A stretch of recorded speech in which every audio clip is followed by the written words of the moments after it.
La polyrencontre. C'est ce moment où tout change, celle de la première rencontre d'une personne avec la polyamorie.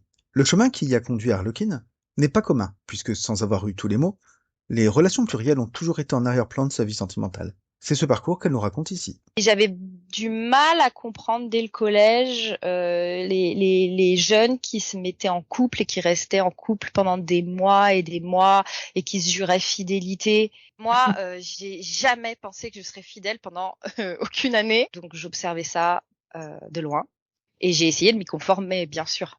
Et comment ça se passe à l'université? Alors, je suis en relation stable officiellement Et exclusive? exclusive.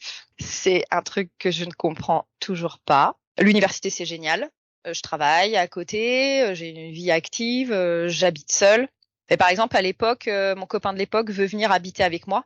Et ça, c'est quelque chose, c'est-à-dire que j'oppose un non catégorique. Tu Au veux fait, vivre seul, en fait. je veux vivre seule parce que aussi je reste sur ma position de ne pas comprendre cette relation d'exclusivité absolue et donc je veux avoir la liberté de faire ce que je veux. Et quand je me suis séparée donc de mon copain, je me suis dit là je me mets une pause, je ne veux plus de relations sérieuses. Dans ta tête, tu disais plus de relations sérieuses, mais avec le recul, est-ce que ça voulait pas dire, en fait, plus de relations exclusives? Mais c'est ça, mais bien sûr. Et à quel moment tu l'as eu, ce vocabulaire-là, si tu t'en souviens?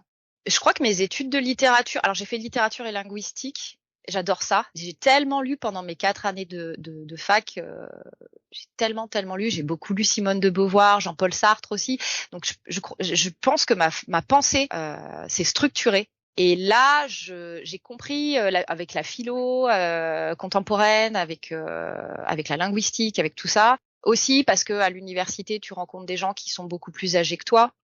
Tu sors de ta tranche d'âge obligatoire que t'impose Oui. la scolarité. Donc d'un coup, tu as d'autres référents, tu as des gens qui ont vécu d'autres expériences.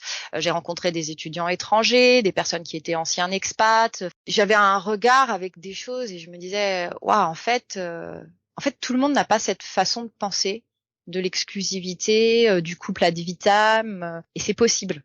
Et à l'époque, je bossais en milieu éducatif à côté, et donc je rencontre cette personne, et en juin 98, on commence à avoir une aventure, et donc où je lui dis que je ne serai jamais dans l'exclusivité. Et là, contre toute attente, cette personne me dit OK.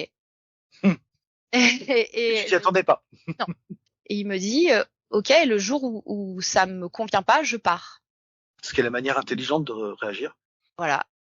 Ça, nous fêtons nos 25 ans de vie commune en juin.